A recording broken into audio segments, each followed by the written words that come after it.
How are you fuckers doing tonight? It's your boy Alex the Kid Seymour here, and today I am coming at you from Grenada. I'm just going to show you this fabulous view that I am looking at right now. Beautiful, is it not? But we're not here to talk about Grenada. We are here to talk about London. Oh god, that was so hacky. I need to punch myself in the face now. Anyway, but yeah, it seemed appropriate to film this video about London because, much like that view right there, London is beautiful and fabulous and certainly makes waves. So, before I get into this, I know that some of you are going to hop into the comments just to insult me, make comments about my voice, my facial hair, whatever. Go ahead. I'm 24 years old. I'm an FTM stand-up comedian. I've always been the only one on the lineup. Never not been. I've done roasts. There's nothing you fuckers can say that I haven't heard before, so at least try to be creative about it. Or, better yet, try to listen to one human compliment another human and not make it about yourself. So, Miss London. I first encountered her on Calvin Garrett's channel, and I was immediately struck by how, well, first of all, beautiful, but, confident and well-spoken she was, and intelligent. I was shocked to find out that she's 6 years younger than I am, because she speaks as if she has a Bachelor of Science degree in at least something. She has, hypotheses, she tests them, she takes in all the information, she's very scientific, and she's very good at articulating that. But it's not like she takes things seriously all the time. She has, a very developed sense of humor, and a lot of people in the trans community, especially on the internet, can be kind of a humorless bunch. And, humor is very important to me. It's my entire life.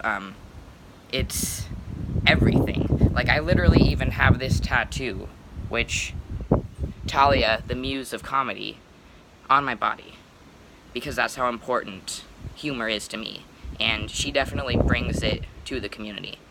But she talks about serious topics that other trans people are afraid to talk about. One really important topic to me that she brought up was post-surgical depression. So she had her MTF top surgery relatively recently, and she talked about her experience with post-surgical depression. I had my top surgery, as you know, last summer, which, by the way, good job, Dr. Morehouse. Anyway, but yeah, I had pretty bad post-surgical depression, and I know that I, for one, was afraid to talk about it, because I felt like it would seem, ungrateful or something. I know so many people, try so hard and spend years trying to afford this, or, have to jump through hoops to get covered by insurance, whatever it may be. So the idea that I could, have this surgery and not just immediately feel this, instant, relief and, ecstasy.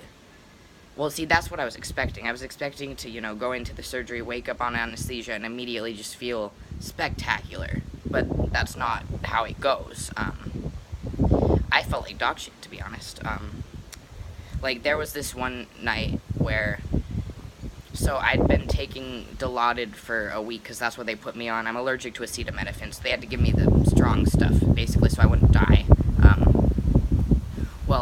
So I was having to, wean myself off of it to, not become a drug addict. So the withdrawal symptoms, combined with the fact that, Shark Week was about to happen, and just the fact that I've been, cooped up in that house for all this time in pain, it really got to me. And so there was this moment where I was with my mom at night, and I fucking cried. I started bawling my eyes out. And note, the last time my mom had seen me cry was when I was 15 years old, 9 years ago.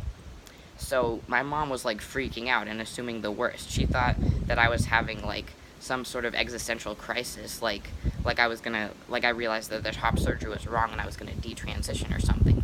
And I think part of that, and that's exactly why I was afraid to not say anything about it, because, people would think that. especially cis people.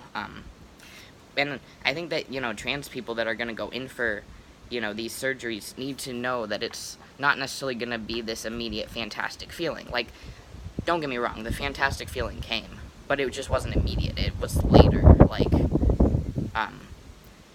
So, like, that night that I was crying, I remember what I was saying to my dad was, that I needed to... Well, I was saying to my mom that I needed my dad to take me to the mountains the next day. Like, I just felt like I needed sunlight and to be in nature, and, it makes sense. And, London, she talked about this stuff, so now I feel like I can, and I feel like the trans community is that much better off for it. Now, I know why there are people out there who don't like London. I get it. And I know that people are going to think that me making this video means I've co-signed on everything she's ever said. That's not true, but honestly, I can't say I co-sign on anything that anybody's ever said. My parents, my best friends, whatever, and this idea that in order to, like someone, you have to agree with all of their positions is a relatively new thing, and it's frankly bullshit. But, when it comes to sort of the core things, I am in agreement with her, I'm... you do have to have dysphoria to be trans. I'm a big believer in that, but, that'll be another video. But, so the main thing about London is that she has the guts to talk about these things, and she knows that, people are gonna give her shit. People do give her shit.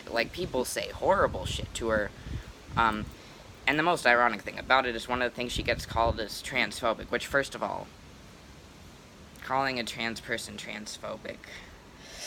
Anyway, but she gets called transphobic.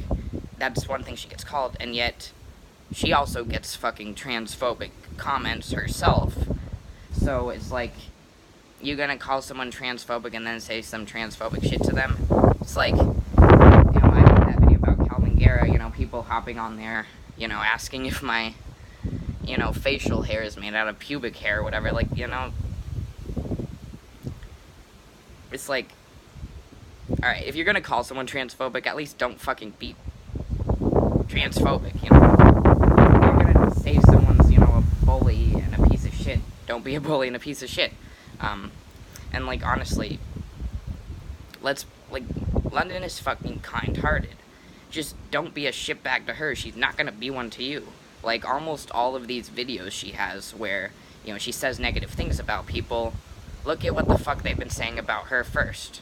Or look at what they say about, people like her just in general.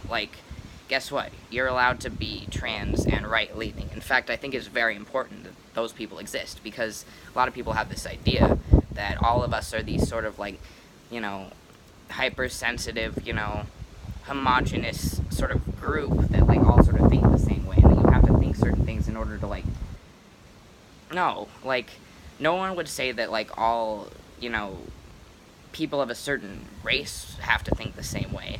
No one thinks that, all cis women have to think the same way, so why would all trans women have to think the same way? Why would all trans dudes have to think the same way? And London provides a very important, diversity of thought to a younger generation. We got Blair White doing it for, my age group, and, London doing it for, a little bit of a younger set. And I think that's super important, and, so, yeah. London, much tranny boy love to you from Grenada. And, well, that's all I gotta say about that. Good night, fuckers.